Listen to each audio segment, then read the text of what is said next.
இடி வந்து அனைத்து ஆதாரங்களையும் கைப்பற்றி இருக்கிறாங்க. இப்போ அதெல்லாம் இல்லைன்னா இந்நேரம் அவங்க அழிச்சிருப்பாங்க. அது இடி எடுத்துகிட்டு போனதுனால ஆவணங்கள் அப்படியே இருக்குது. ஒரு பணியாணை வழங்குறதுக்கு 25 லட்சத்துலேருந்து 35 லட்சம் வந்து வாங்கியிருக்கிறாங்க. அதுக்கப்புறம் அப்பாயின்மெண்ட் அந்த ரிசல்ட் வர்றதுக்கு முன்னாடியே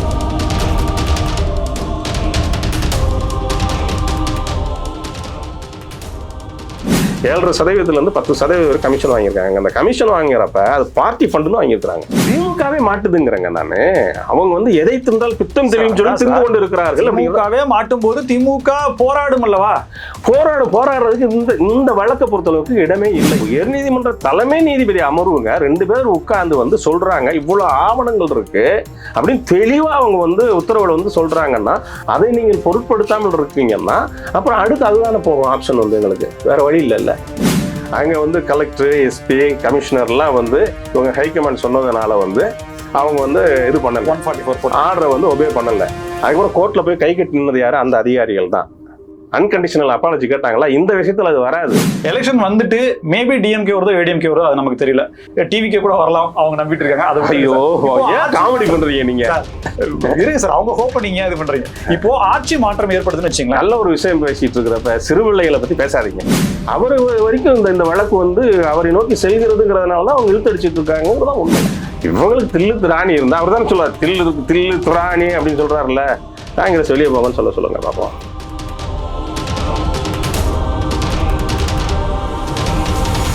ஸ்பெக்ட்ரம் தமிழ் நேயர்களுக்கு வணக்கம். நம்மோடு வழக்கறிஞர் வய ஆனந்த் இருக்கிறார், பேசலாம் சார். வணக்கம். வணக்கம். மாநாட்டினுடைய வேலைகள்ல 10 லட்சம் பேர், அதனாலதான் தூங்காம இருக்கிறாருன்னு நினைக்கிறேன். போன வெள்ளிக்கிழமை தூங்காத இரவுகளை கழித்துக் கொண்டு இருக்கிறாருதான் கேள்விப்படுறோம். புரியுதுங்களா? அதனால வந்து அது வந்து சாதாரண வழக்கு கிடையாதுங்க. இதுல முக்கியமான ஒரு விஷயம் என்னன்னா, இடி வந்து அனைத்து ஆதாரங்களையும் கைப்பற்றி இருக்கிறாங்க. இப்போ அதெல்லாம் இல்லைன்னா இந்நேரம் அவங்க அழிச்சிருப்பாங்க. அது இடி எடுத்துட்டு போனதுனால ஆவணங்கள் அப்படியே இருக்கு. அதை நோக்கி தான் அவங்க வந்து லஞ்ச ஒழிப்புத்துறைக்கு வந்து தொடர்ந்து 3 கடிதங்கள், 1 2 இல்லை 3 கடிதங்கள் வந்து ஆவணங்களோட சாட்சிகளோட சொல்றாங்க இது இப்படி நடந்திருக்கு.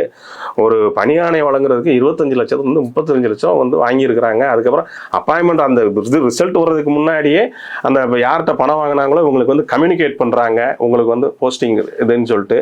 இது எல்லாமே இதில் வந்து சில ஐஏஎஸ் அதிகாரிகள், ஐபிஎஸ் அதிகாரிகள்லாம் உடன்பட்டு இருக்காங்க அப்படிங்கிறது பார்க்குறோம். அந்த கான்ட்ராக்ட்லாம் அதில் முக்கியமானது அந்த கமிஷன் வாங்கினாங்க இல்லையா, கான்ட்ராக்ட் கொடுத்துல 7.5 சதவீதத்துலேருந்து 10% கமிஷன் வாங்கியிருக்காங்க. அந்த கமிஷன் வாங்குறப்ப அது பார்ட்டி ஃபண்டுன்னு வாங்கியிருக்கிறாங்க. இப்போ ஏன் இவங்க காலதாமதப்படுத்துறாங்க தெரியுமா?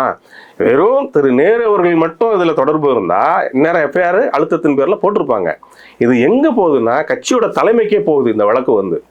ஏன்னா பார்ட்டி ஃபண்டுன்னு கலெக்ட் பண்ணியிருக்கீங்க, 7.5 சதவீதத்துலேருந்து 10% வாங்கியிருக்கீங்க. அது ஹவாலா மூலியமாக பணம் வெளிநாடுகளுக்கு சென்று இருக்கிறதுக்கு முதற்கொண்டு தரவுகளை வந்து இடி வந்து கொடுத்துருக்கு, ஆவணங்களை கொடுத்துருக்கு. இந்த 10 ரூபா நோட்டை வச்சு இந்த நோட்டை அங்கே நம்ம கேள்விப்பட்டிருக்கோம் இல்லையா, அந்த மாதிரிலாம் பணம் வந்து டிரான்ஸ்ஃபர் ஆகிருக்கு. பார்ட்டி ஃபண்டு அப்படிங்கிறது ஏன் நான் முக்கியமாக சொல்ல வரேன்னா, இதே தான் வந்து ஆம் ஆத்மி கட்சி இதே போன்ற ஒரு இது வந்து வழக்கு வந்து சந்தித்தது. டெல்லியில் வந்து துணை முதல்வர் மணீஷ் சிசோடியா அவர்கள் வந்து அந்த மதுபான கொள்முதல் அந்த இது கொள்கை இதில் வந்து அதில் ஊழல் நடந்து இருக்கிறப்ப ஒரு அந்த துறை மந்திரி வந்து திரு மணீஷ் சிசோடியா அவர்கள் அதில் வந்து இந்த மாதிரி நடக்கிறப்ப அங்கே அதே மாதிரி முறைகேடாக பெற்ற பணம் வந்து பார்ட்டி ஃபண்ட் தான் வாங்கினாங்க. புரியுதுங்களா?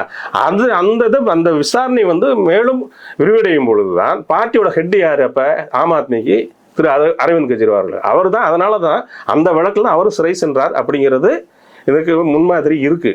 இது அந்த கோணத்தில் தான் இந்த வழக்கும் செல்லும் அப்படிங்கிறதுனால தான் இவங்க வந்து காலதாமதப்படுத்தி கொண்டிருக்கிறார்கள் அப்படிங்கிறதா உண்மை. இது மக்கள் தெரிந்து கொள்ளட்டும் தான் சொல்றேன். பாஜக வாங்காத பார்ட்டி ஃபண்டா சார் அவங்க இப்ப இவங்க வச்சாங்க அப்படின்னா, அதாவது இவங்க டொனேஷன் வாங்குறது வேற. இப்ப திமுக வந்து மாற்றினவர்கிட்ட அது அவங்களா கொடுக்குறது தேர்தல் தொழிலதிபர்கள் அவங்க கொடுக்கறது வந்து எல்லா தொழிலதிபரும் வந்து பார்ட்டி ஃபண்டுன்னு கொடுப்பாங்க. இது நீங்க முறைகேடாக லீகலா நீங்க வந்து சொல்லி கொடுக்கறது. இது வந்து பணி நியமனத்திலையும் அதே மாதிரி வேலையில வந்து கான்ட்ராக்ட் இது பண்ணதுலையும் வாங்கின காசை முறைகேடாக வாங்கிய பணத்தை வந்து பார்ட்டி ஃபண்டா கொடுத்துருக்கீங்க. முறைகேடாக வந்த ஒரு வருமானத்தை வந்து நீங்கள் வந்து கட்சிக்கு வந்து பார்ட்டி ஃபண்டா கொடுத்தா இது அஃபென்ஸா இல்லையாங்கிறத நான் கேட்குறேன். புரியுதுங்களா? டொனேஷன் கொடுக்கறது வேற, இது வந்து முறைகேடாக வந்த ஒரு பணத்தை வந்து கட்சிக்கு வந்து ஃபண்டா கொடுத்துருக்கீங்க அப்படிங்கிறத இந்த வழக்கு செல்லும் அப்படிங்கிறத அதனால தான் உங்களை பதறாங்க அப்படிங்கிற நான். திமுக இதுக்கு பின்னாடி பின்புலமா ஆதரவா இருக்கா சார்? ஏன்னா அப்படின்னா திமுகவுடைய வழக்கறிஞர் குழு நீங்க சொல்ற அந்த வில்சன் அவங்களுடைய டீம் இந்த வழக்குகளை இந்த விஷயத்துல சட்டபூர்வமான உதவிகளை KN நேரு அவர்களுக்கு செய்யுதுன்னு எடுத்துக்கலாமா இல்ல செய்யலாம்னு எடுத்துக்கலாமா? செய்யலைங்கிறது கிடையாது. இது எல்லாமே ஆவணங்கள். இப்ப இடி சமர்ப்பித்தது எல்லாமே ஆவணங்கள், எல்லாமே ஆவணங்கள் இருக்கு. நீங்க குற்றச்சாட்டை முன்வைக்கிறீங்க. இதை பிரேக் பண்றதுக்கு வில்சன் அவர்களுடைய டீம் வந்ததுன்னா அதை டைலூட் பண்ணுவாங்களே, அவங்களுக்கு இந்த திறமை இருக்கு. KN நேரு அவர்கள் தனிப்பட்ட முறையில் விளக்கம் சொல்றேன். நீங்க சொல்றது புரிஞ்சுக்கணும். அதே லீகல் டீம் வந்து காலையில ஆர்டர் போட்டா மதியம் சுப்ரீம் கோர்ட்ல போய் கதவை தட்டுபவர்கள் வந்து உச்சநீதிமன்ற கதவை தட்டுபவர்கள் ஏன் ஒரு வாரமாக இந்த உத்தரவுக்கு மேல் உச்சநீதிமன்றம் செல்லவில்லை? அப்ப புரியுதா அதோட சீரியஸ்னஸ் உங்களுக்கு? புரியுதா? அப்ப திமுக இது கைவிட்டுருச்சுன்னு எடுத்துக்கலாமா? திமுகவே மாட்டுதுங்கிறங்க நானு. அவங்க வந்து எதை தின்றால் பித்தம் தெரியும் சொல்லி தின்று கொண்டு இருக்கிறார்கள். திமுகவே மாட்டும் போது திமுக போராடும் அல்லவா? போராடுறதுக்கு இந்த வழக்கை பொறுத்தளவுக்கு இடமே இல்லை. ஏன்னா எல்லாமே ஆவணங்கள். சும்மா வந்து இப்போ ரோட்ல போறவங்க வந்து ஒரு குற்றச்சாட்டை சொல்லிட்டு போறதுக்கும் ஆவணங்களை கொடுத்துட்டு பேசுறதுக்கும் ஒரு வித்தியாசம் இருக்கு இல்லையா? ஸோ இதில் எல்லாமே ஆவணங்கள் மூலியமாக, அதாவது இந்த 5 ஆண்டு கால அவலாட்சி இவங்க கொடுத்தாங்க இல்லையா, மக்களிடம் வைத்தறிச்சல் இதெல்லாம் இருக்கு பார்த்தீங்களா, அதோட இதுதான் பல நாள் திருடன் ஒரு நாள் அகப்படுவான்னு சொல்லிட்டு மொத்த திமுக கூடாரமே இந்த வழக்கில் சிக்கி இருக்கிறது அப்படிங்கிறதா உண்மை. சர்க்காரியா கமிஷன் அந்த சர்க்கரைய எறும்பு தின்றுச்சு, சாக்க கரையா அரைச்சிச்சுன்னு அப்பவே தப்பிச்சவங்க சார். இன்னைக்கு ஆவணங்கள், அன்னைக்கு வந்து அது நூதன முறையில பண்ணாங்க. இதுல வந்து டாக்குமெண்ட்ஸோட மாட்டியிருக்கிறாங்க. நல்லா புரிஞ்சுக்காங்க.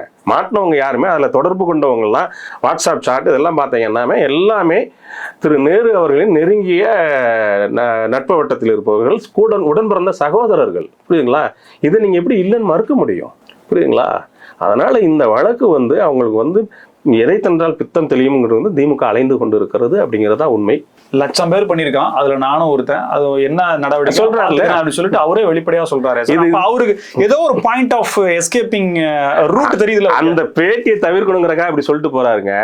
அதுதான் உண்மை. புரியுதுங்களா? இந்த வழக்கு வந்து அவ்வளவு சாதாரண வழக்கு கிடையாது அப்படிங்கிறதா உண்மை. ஏன்னா இந்த பாத்தீங்கன்னா பணி நியமனத்துல வந்து பாத்தீங்கன்னா 25 லட்சத்துல இருந்து 35 லட்சம், திட்டத்தட்ட 888 கோடி. புரியுதுங்களா? அதே மாதிரி பார்த்தீங்கன்னா அந்த கான்ட்ராக்ட் கொடுத்த வகையில் கமிஷன் வாங்கின வகையில் 1020 கோடி. அதே துறையில் இடம் மாறுதலுக்கு இவங்க வாங்கினது வந்து 350 கோடி பக்கத்தில் வந்து வாங்கியிருக்காங்க. அதாவது கிட்டத்தட்ட 2000 கோடிக்கு மேலே வந்து ஒரு துறையிலேயே, அது ஒரு ஆண்டில் மட்டும், 5 ஆண்டுகள் கிடையாது. புரிஞ்சுக்கணும். அப்ப எத்தனை ஆண்டுகள்ல எவ்வளவு ஒரு வருஷத்துல இவ்வளவு பண்ணியிருக்கிறாங்க. அதே மாதிரி எத்தனை துறைகள் இருக்கு. புரியுதுங்களா? பத்திரப்பதிவு துறை எல்லாம் அவ்வளவு ஊழல்கள் மலிந்து கிடக்கிறது. புரியுதுங்களா? அது எல்லாமே வெளிச்சத்துக்கு வரும் அப்படிங்கிறது தான் உண்மை. சரி, இடி சீஃப் ராகுல் நவீன் வந்திருக்காரு. அவர் வந்து கிட்டத்தட்ட 2 நாள் தங்கி இருந்து கோப்புகளை சரிபார்க்கிறார், விரைவுபடுத்துகிறார் வழக்குகள்னு சொல்லியிருக்காங்க. இந்த FIR போடக்கூடிய அழுத்தம், கோர்ட்ல போய் இன்பதுரை கேட்கறது, அவர் கேட்கறது, இங்க இடி சீஃப் இங்க வந்திருக்கிறது, ரெண்டும் இன்டர்லிங்க் ஆகுது. அதாவது இடி வந்து என்ன பண்ணாங்கன்னா தமிழக அரசுக்கு முறையா வந்து 3 கடிதங்கள் வந்து கொடுத்துட்டாங்க. அதுல 2வது அனுப்புறப்பே சொல்றாங்க, இந்த மாதிரி எல்லா டாக்குமெண்ட்ஸும் எல்லாமே இந்த குற்ற நிகழ்வு நடந்து இருக்கிறது, நீங்க முதல் தகவல் அறிக்கையை பதிவுங்கன்னு சொல்றாங்க. அதை சொல்லிட்டு இன்னொன்னு என்ன சொல்றாங்க, இதை நீங்க FIR போடலைன்னா இந்த குற்றத்திற்கு நீங்களும் உடன்படுகிறீர்கள் அப்படிங்கிற ஒரு இதையும் பாயிண்டே அதுல சொல்லியிருந்தாங்க. இதையும் மீறிதான் இவங்க வந்து முதல் தகவல்கள் பதியாம இருக்கிறாங்க. அதுக்காக தான் அனைத்து அண்ணா திராவிட அண்ணன் IS இன்பதுரை அவர்கள் வந்து நீதிமன்றத்தின் நாடி ஒரு உத்தரவையும் பெற்றிருக்கோம். உத்தரவு வந்ததுக்கு அப்புறமும் இவங்க இல்லைன்னா அதோட சீரியஸ் தான் நம்ம புரியும். பாமரனுக்கு புரியக்கூடிய ஒரு கேள்வி கேட்கிறேன் சார். இப்ப கோர்ட் வந்து வழக்கு பதிவு சொல்லி யாருக்கு சொல்லும்? தமிழக அரசு தமிழக தலைமைச் செயலாளருக்கு சொல்லுமா, DGPக்கு சொல்லுமா, இல்ல அட்வொகேட்? லஞ்ச ஒழிப்புத்துறைக்கு சொல்லியிருக்காங்க, DGPக்கே சொல்லியிருக்காங்க. லஞ்ச ஒழிப்புத்துறையோட இயக்குனர் இருக்காரு, அவருக்கு சொல்லி அந்த கோர்ட்டுடைய ஆர்டரை வச்சு லஞ்ச ஒழிப்புத்துறை DGP அவரே ஃபைல் பண்ண முடியுமா, இல்ல ஸ்டேஷனுக்கு இன்ஸ்பெக்டருக்கு ஏதாவது சொல்லணுமா, கமெண்ட் போடணும்? நீதிமன்றம் வந்து அவருக்கு தானே உத்தரவிடுகிறது. அவர் தானே அந்த துறையின் வந்து இயக்குனராக இருக்கிறார். அவர் தான் இன்ஸ்பெக்டர் தானே FIR இன்ஸ்பெக்டர் போடணும். அப்ப அது உயர் அதிகாரி சொல்லாம எப்படி போடுவாங்க? அதான் சார், அந்த கமெண்ட் போகணும்ல. அப்ப இப்ப ஸ்டேஷன்ல அது தனி லஞ்ச ஒழிப்புத்துறைக்கு தனி இது இருக்குல்ல, ஆபீஸ் இருக்குல்ல, கிண்டியில இருக்குல்ல, அவங்க தான் பண்ணணும். இப்ப மேல இருக்கவங்க ஹைகமாண்ட் சொன்னாதானே பண்ண முடியும். ஒரு உயரதிகாரி DGPக்கே வந்து சென்னை உயர் நீதிமன்றம் வந்து உத்தரவிட்டு இருக்கு, அவர் இன்னும் செவிம் எடுக்காம இருக்கு. DGPன்னு தான் இருக்கும். பிரதிவாதிகளா அவங்க எல்லாம் இருக்கிறாங்கல்ல. DGP இல்ல சார், பொறுப்பு DGP தானே இருக்காரு. இது தமிழக அரசுக்கு இது ஒரு யாரு பொறுப்புல இருக்கு? இப்ப யார் இன்சார்ஜ்? அவங்க தான். இப்ப லஞ்ச ஒழிப்புத்துறையில கூட நிரந்தர DGP அங்கேயும் பொறுப்பாதான் ஒருத்தர் இருக்காரு, பாவம். புரியுங்களா? இந்த மாதிரி ஒரு அவலமான ஆட்சியை தான் அவங்க நடத்திட்டு இருக்கிறாங்க. இப்ப பார்த்தோம், இப்ப திருப்பரங்குன்றம் விஷயத்திலேயே பார்த்தோம். அங்க வந்து கலெக்டர், எஸ்பி, கமிஷனர்லாம் வந்து இவங்க ஹைகமாண்ட் சொன்னதுனால வந்து அவங்க வந்து இது பண்ணல, 144 ஆர்டரை வந்து ஒபே பண்ணல. அதுக்கப்புறம் கோர்ட்ல போய் கை கட்டி நின்னது யாரு? அந்த அதிகாரிகள் தான். அன்கண்டிஷனல் அப்பாலஜி கேட்டாங்களா? இந்த விஷயத்துல அது வராது. அதுல இந்த மாதிரி பண்ணிட்டோம், அது இது எங்களை மன்னிச்சுக்காங்க, நாங்க வருத்தம் தெரிவிக்கிறோம்ட்டாங்க. ஆப்ஷன் இருக்கு. அதனால வந்து அன்கண்டிஷனல் அப்பாலஜிமோ அதை ஏத்துக்கிட்டு கோர்ட் வந்து ரைட்டுன்னு சொல்லிட்டு மன்னிச்சு விடலாம். இதுல நான் எஃப்ஐஆர் போட சொன்ன போட்டையா இல்லையா? போடலைன்னா ஏன்? அதுதான் புரியுதுங்களா? இதுல இந்த அன்கண்டிஷனல் அப்பாலஜி அங்க போய் மண்டிடுறதுக்குலாம் இந்த வழக்குல வந்து வாய்ப்பே இல்லை அப்படிங்கறதான் உண்மை. சரி, இப்ப இந்த எஃப்ஐஆருக்கான பைபாஸ் வேற ஏதாவது இருக்கா? இப்ப கோர்ட் சொல்லிச்சு, டிஜிபி கிட்ட சொல்லிட்டாங்க, ஆனா அவங்க போடலன்னு இல்ல. சென்னை உயர்நீதிமன்றம் என்ன சொல்லியிருக்கு, இதுல வந்து நீங்க வந்து ஆரம்ப கட்ட விசாரணை இது பண்ணிட்டீங்கிறதுனாலதான் உங்களை நாங்க எஃப்ஐஆர் போட சொல்றோம், இல்லைன்னா நாங்க சிபிஐக்கு இந்த வழக்கை வந்து நாங்கள் வந்து உத்தரவிட்டிருப்போம் சொல்லியிருக்காங்க. ஒரு வார்த்தை எஃப்ஐஆர் இல்லாம சிபிஐ ஸ்ட்ரைட்டா விசாரணை. ஆமா, சிபிஐ கோர்ட் வந்து சொல்லிடுச்சுன்னா வந்து சிபிஐ வரலாம் இல்லையா? உள்ள சிபிஐ வந்து அப்புறம் வழக்கு பதிவு பண்ணிச்சுன்னா புரியுதுங்களா? அவங்க சென்னை உயர்நீதிமன்றம் என்ன சொல்லிச்சு, நீங்க வந்து ஆரம்ப கட்ட விசாரணை இருக்கேன்னு சொல்றதுனாலதான் உங்களை நாங்க வந்து முதல் தகவல் அறிக்கை வந்து பதியுங்கன்னு சொல்றோம், இல்லைன்னா நாங்க சிபிஐக்கே வந்து வழக்கை மாற்றுவோம் அப்படிங்கிற ஒரு வார்த்தையை சொல்லியிருக்காங்கல்ல.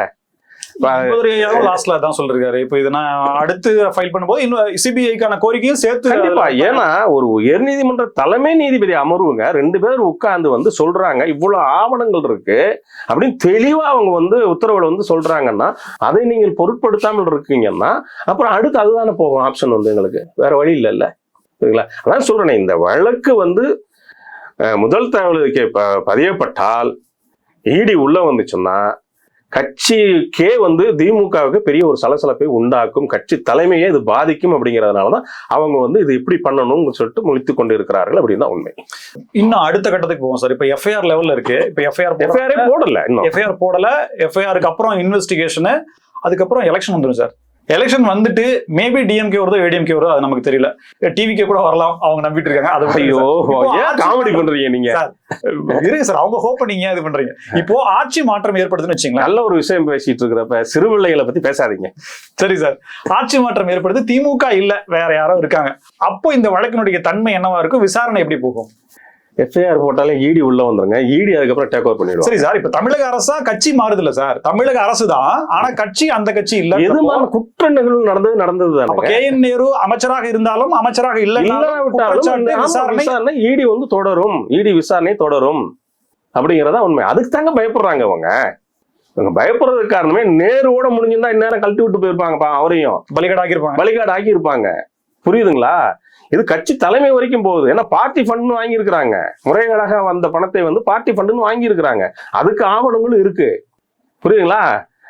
யாரு இப்ப கட்சிக்கு தலைமை யாரு இன்னைக்கு? உதயநிதி ஸ்டாலின் அப்படின்னு சொல்லலாம். இருந்தாலும் புரியுதுங்களா? அவரு வரைக்கும் இந்த வழக்கு வந்து அவரை நோக்கி செல்கிறதுங்கிறதுனாலதான் அவங்க இழுத்தடிச்சிட்டு இருக்காங்கிறதா உண்மை. இன்னொரு பாயிண்ட் சார், இப்போ இடி வந்து சில ஆவணங்களை கொடுத்து இந்த ஆதாரங்களா இருக்கு எஃப்ஐஆர் போடுங்கன்னு சொல்லி கோர்ட்ல சப்மிட் பண்றாங்க. கொடுக்கப்பட்ட ஆதாரங்களே இவ்வளவு அப்படின்னா இடி வசம் இதை விட இன்னும் ஸ்திரத்தன்மையோட கண்டிப்பா ஸ்ட்ராங்கான ஆதாரங்கள் இருக்குமா அப்படின்ற கேள்வி இருக்கு. இல்லாமலும் இவ்வளவு தூரம் அவங்க வந்து தொடர்ந்து வலியுறுத்த மாட்டாங்க. கடிதங்கள் கொடுத்து 3 கடிதங்கள் கொடுத்து அவங்க வந்து வலியுறுத்த மாட்டாங்க. ஏன்னா இது வந்து ஒரு சாம்பிள் தான். நீங்க சொன்ன மாதிரி இது சம்பந்தப்பட்ட ஏகப்பட்ட ஆவணங்கள் இருப்பதற்கான வாய்ப்புகள் இருக்கிறது அப்படிங்கிறத நான் பாக்குறேன். சரி, பொதுவாகவே இடி வந்து தவறாக பயன்படுத்துகிறார்கள் மத்திய அரசு. இதுவரைக்கும் இடி தொடர்ந்த வழக்குகளையும் சிபிஐ விசாரணையிலுமே எவ்வளவு வழக்குகள்ல உண்மை குற்றவாளிகள் கண்டறிக்கப்பட்டாங்க, தீர்ப்பு வரைக்கும் போயிருக்குன்ற கேள்வி. அதாவது மற்ற வழக்கெல்லாம் விட்டுருங்க, இந்த வழக்கு ஆவணங்களோட எல்லாமே இருக்கு. அப்ப இந்த ஆவணங்கள்லாம் பொய்யுங்கிறீங்களா? கைப்பற்றப்பட்ட அதுக்கு போல சார் நடந்தது உண்மை, குற்றம் நடந்திருக்கிறது உண்மை. ஆனா இத பாஜக தனக்கான ஒரு விஷயமா பயன்படுத்திக்கும், திமுகவை மிரட்டும். மற்றபடி இதுல எல்லாம் இந்த வழக்கு வந்து இந்த தேர்தலை குறிவைத்தோ எதை குறிவைத்தோ வந்த வழக்கு அல்ல. நல்லா புரிஞ்சுக்காங்க. அந்த கட்டுமான நிறுவனம் வந்து வங்கியில வந்து லோன் வாங்கியிருக்காங்க, அது முறையாக இது பண்ணல, செலுத்தல, அவங்க வந்து வேற எதுக்கு ஃபண்டை வந்து டைவர்ட் பண்ணியிருக்காங்கிறதுக்கு தான் இந்த வழக்கு வந்து ஈடி வருது. வந்து அதை நோக்கியே தான் வந்து அந்த அன்னைக்கு வந்து அந்த ரைடு நடந்ததே தவிர இது அவங்க எதிர்பார்க்கவே இல்லை. புரியுங்களா? அப்படி வந்து அவங்க வந்து அந்த வழக்குக்கு வந்த செலவு கணக்குல இதெல்லாம் இருந்திருக்கு. அதுல வந்து அவங்களோட மடிக்கணினி இந்த மாதிரி மொபைல் இதெல்லாம் எடுக்கிறப்ப வந்து இது வந்து பின்னால அவங்க வந்து எடுத்துட்டு போயிடுறாங்க, இதெல்லாம் கைப்பற்றிட்டு போயிடுறாங்க டெல்லிக்கு. அங்க ஒன்னொன்னா ஆய்வு பண்றப்பதான் இவ்வளவு பெரிய ஒரு ஊழல் வந்து இந்த துறையில் நடந்திருக்குன்னு சொல்லி எடுக்கிறாங்களே தவிர இது முன்னுரிமையாலேயோ இல்ல தேர்தல் வருதுங்கிறதுக்காக இது பண்ணவே இல்லை. புரிஞ்சுக்காங்க. இது வந்து 3 மாசத்துக்கு முன்னாடியே ஃபர்ஸ்ட் லெட்டர் கொடுக்குறாங்க தமிழக காவல்துறைக்கு. இந்த மாதிரி பணி நியமனத்துல வந்து இவ்வளவு ஊழல் நடந்திருக்கு, இவ்வளவு கையூட்டு பெற்றுதான் வந்து பணி நியமனம் செஞ்சிருக்கீங்க அப்படிங்கிற வரைக்கும் இது போயிருக்கு. புரியுதுங்களா? அதனால இது அரசியல் காழ்ப்புணர்ச்சியெல்லாம் ஒண்ணுமே கிடையாது அப்படிங்கிறத நான் இதன் மூலியமாக கூறிக்கொள்கின்றேன். சார், அடுத்தது சார், 2029 நாடாளுமன்ற எலெக்ஷன்ல ஆட்சி மாற்றம் திமுகவுக்கான அடிப்படை கோரிக்கையா இருக்கு. என்ன அப்படின்னா, பாஜக இருந்தா இந்த மாதிரியான வழக்குகளை விரிவுபடுத்தும், விசாரணை தொடரும், அது தீர்ப்பை நோக்கி போகும். இப்ப காங்கிரஸ் வந்தது அப்படின்னா அவங்க கூட்டணியில இருக்காங்க, சோ இதை மட்டுப்படுத்துவதற்கோ இல்ல காலம் கடந்து செல்வதற்கோ தாழ்த்துவதற்கான வாய்ப்புகள் அவங்களுக்கு கிடைக்கும்.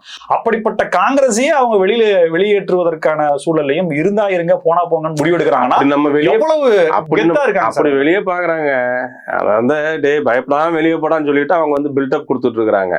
புரியுதுங்களா?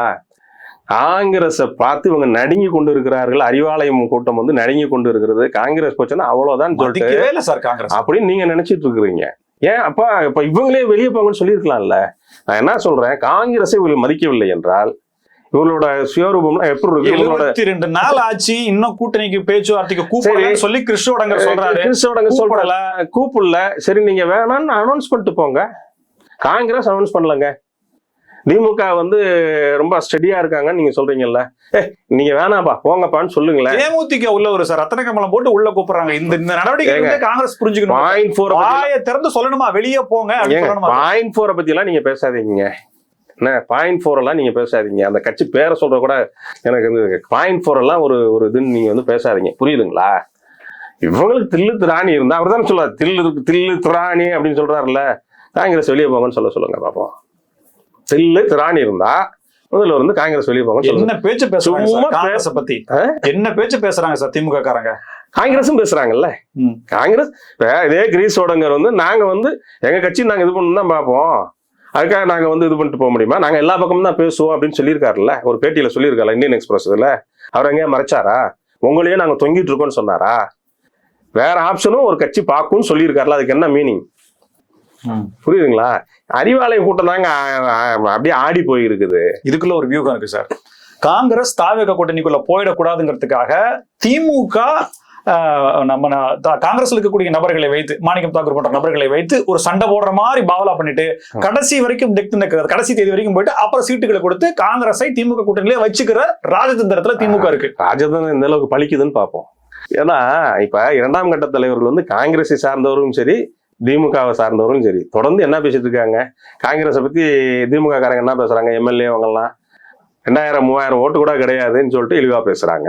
அதுக்கு உடனே எதிர்வினை வந்து மாணிக்கம் தாக்கூர் போன்றவங்களாம் இது பண்றாங்க இல்லையா, அந்த தொகுதி காங்கிரஸுக்கு தான் வேணும்னு கேட்கறாங்க இல்லையா, மதுரை வடக்கா பேசுறாங்க. அந்த மாதிரி அது எப்படி ஜெல் ஆகும்?